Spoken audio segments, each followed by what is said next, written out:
What happens when a cop with a power complex crosses a woman who outranks him in every way that matters? It started on a Wednesday night, late, just after 11 p.m., the kind of hour when the streets of Summit Creek, Arkansas, are near silent. Maybe a tired line cook heading home, a janitor finishing third shift, or someone like Lieutenant Colonel Georgia Hart easing her way through the last 2 hours of asphalt after a logistics briefing at Fort Huxley. She was in a government-issued black SUV, windows slightly tinted. Nothing flashy, just clean, solid, quiet, like her. Georgia had been on the road for a while, humming low to the rhythm of the tires on pavement. Her mind was already halfway home. She wasn't speeding, wasn't swerving, just steady, trained, disciplined. But Deputy Travis Dalton saw something else. He was tucked in his usual spot, just off Old Route 19, sipping lukewarm coffee and scrolling his phone with the same thumb he used to type citations. The shift had been dead. No calls, no noise, no rush. Until now, an unfamiliar SUV, out of county plates. He tossed the cup onto the passenger seat and rolled forward. Lights flared on before Georgia even realized a cruiser was behind her. She blinked, tapped the brakes, and pulled over without hesitation. Calm, precise. The cruiser door slammed. In her side mirror, she saw a tall, broad-shouldered man approaching, one hand on the flashlight, the other already resting near his holster. He didn't come to the passenger side. He went straight to her window. "License and registration," he barked. No greeting, no explanation. Georgia kept both hands visible, rolled the window halfway.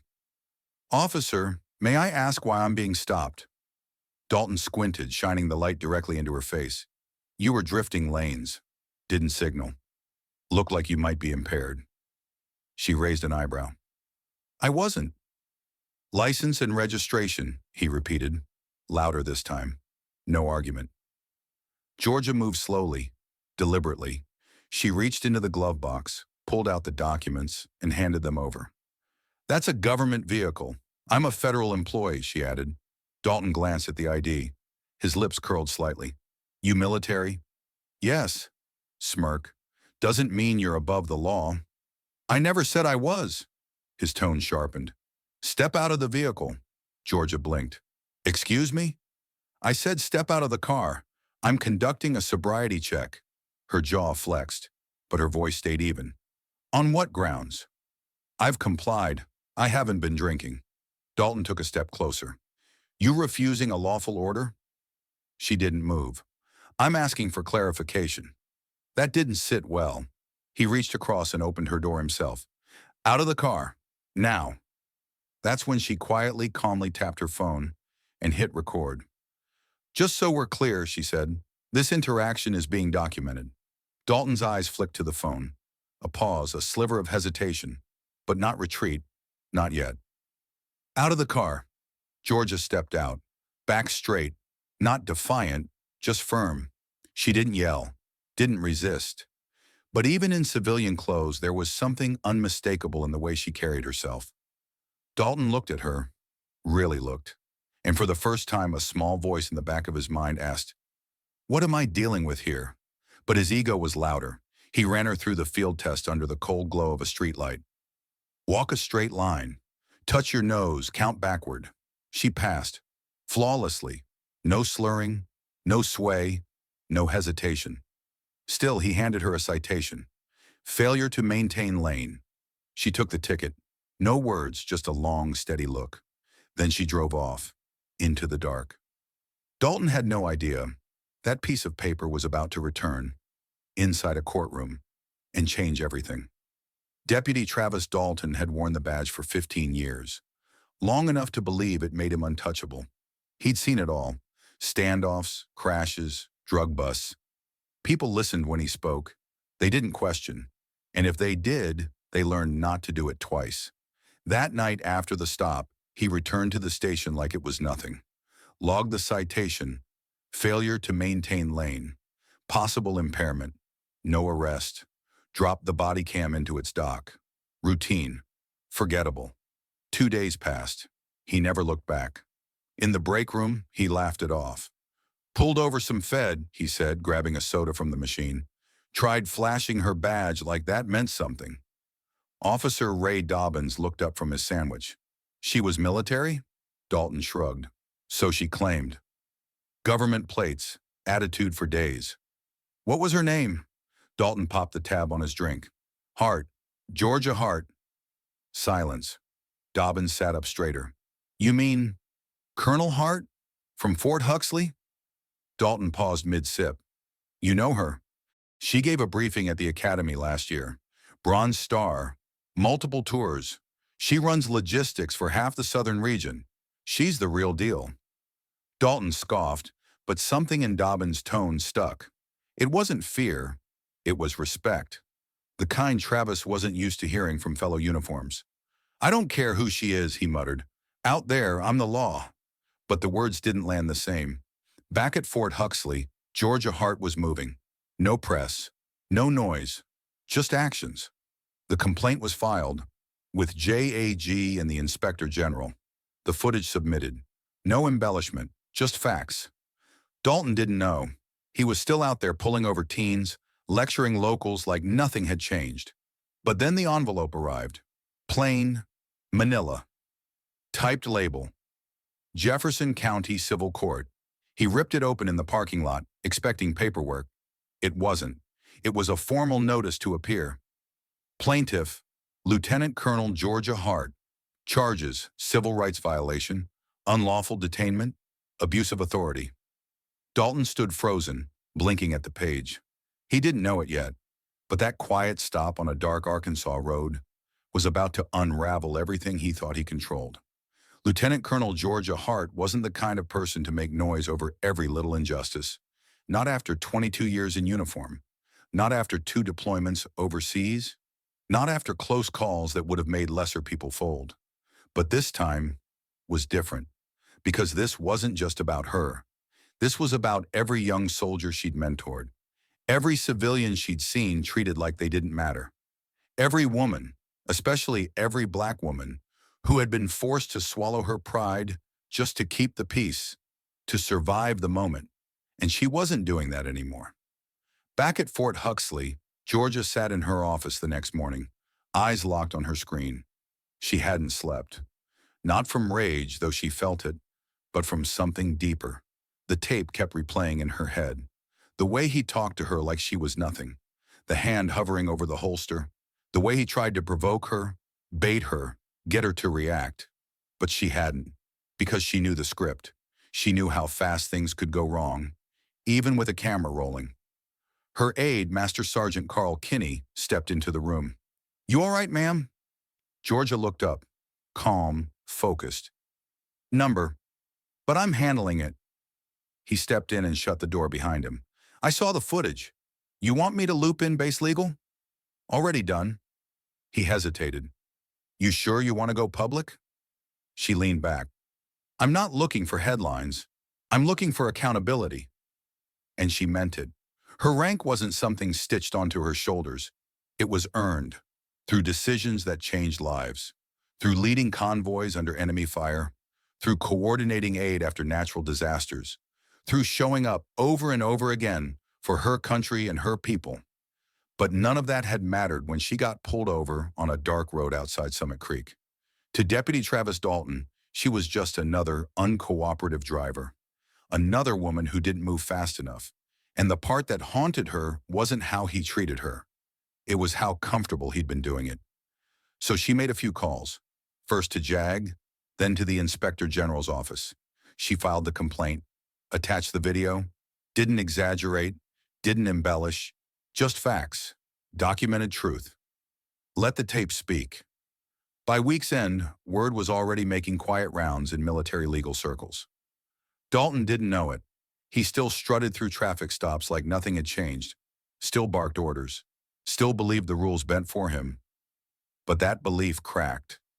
The moment he opened the envelope, a plain manila folder, no warnings, just his name, and a return address from the Jefferson County Civil Court. He tore it open in the parking lot, thinking it was some admin memo. It wasn't. It was a formal notice to appear before a judge. Plaintiff, Lieutenant Colonel Georgia Hart. Allegation, violation of constitutional rights. Charges: unlawful detainment, abuse of authority, intimidation. Dalton stood there for a long second, staring at the paper, blinking like it was a bad dream. But it wasn't, and he was just beginning to realize. This wasn't going away. Deputy Travis Dalton stared at the paper like it was a joke. A civil rights complaint? From some smug driver who didn't like being pulled over? He laughed out loud. No way this sticks. But the second he walked back into the Summit Creek station, he felt it, the shift in the air. Conversations paused, sideways glances, the weight of something new. Doubt. Then came the call. Captain Dan Redding, office door closed, blinds pulled. We need to talk. Dalton sat, arms crossed. Is this about the lady from the other night? She's just mad I didn't kiss her shoes. Reading didn't blink. She's not playing anything. Do you even know who she is? I don't care who she is. She got pulled over, acted smug. She's not just some random driver, Redding cut in. She's a lieutenant colonel, combat decorated, Bronze Star, her record's spotless. She's respected in circles you can't even pronounce. And she's got it all on video, yours and hers. Dalton scoffed. So we roll over now because she's got rank? Number. But we don't pretend this is nothing. You're going to court. And if this gets out, and it will, it's going to blow.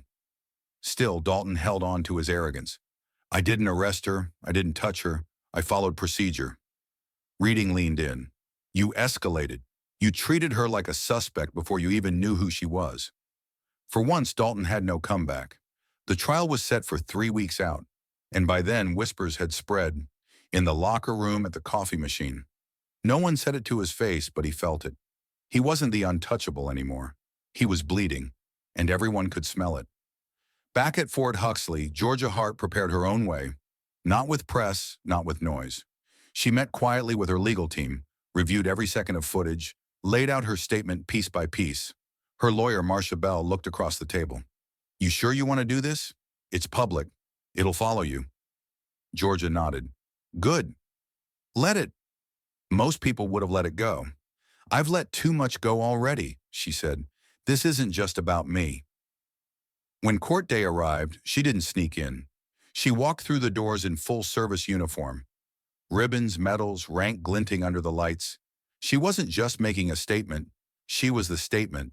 And when she took the stand, the room leaned in. But the real reckoning hadn't even started. Next, what happens when the truth plays in front of a jury, frame by damning frame? Deputy Dalton, the prosecutor asked, voice low but firm. Why did you ask her to step out of the vehicle? Dalton stiffened. She looked evasive. Did she disobey any of your commands? She questioned me. Is that illegal? A pause. No. Did she raise her voice? Make threats? No. So what made you escalate the stop? No answer. Were you aware she was a lieutenant colonel in the U.S. Army? Dalton's voice dropped. Not at the time. And if you had known? He hesitated. I probably would have handled it differently. The room went still. Not regret. Just a moment of unfiltered truth. Dalton hadn't seen a person that night. He saw someone who didn't move fast enough, didn't speak the way he liked, didn't submit. And now, sitting across from her, with her rank in full display, the courtroom saw it too. But the trial wasn't over. Now the jury had to answer the question that mattered most. What does accountability really look like? 3 days passed before the verdict came in. This time the courtroom was quiet. No military uniforms, no officers in the back.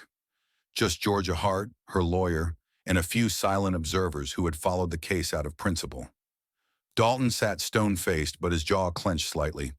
Grinding, involuntary. The judge cleared her throat.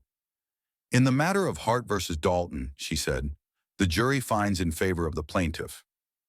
Dalton shifted. Georgia didn't move. The court recognizes a violation of constitutional rights and actions not aligned with basic standards of conduct. No claps, no gasps, just the sound of finality.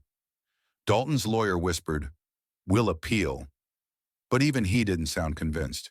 The plaintiff is awarded $28,500 in damages, the judge continued, and this decision will remain on permanent public record.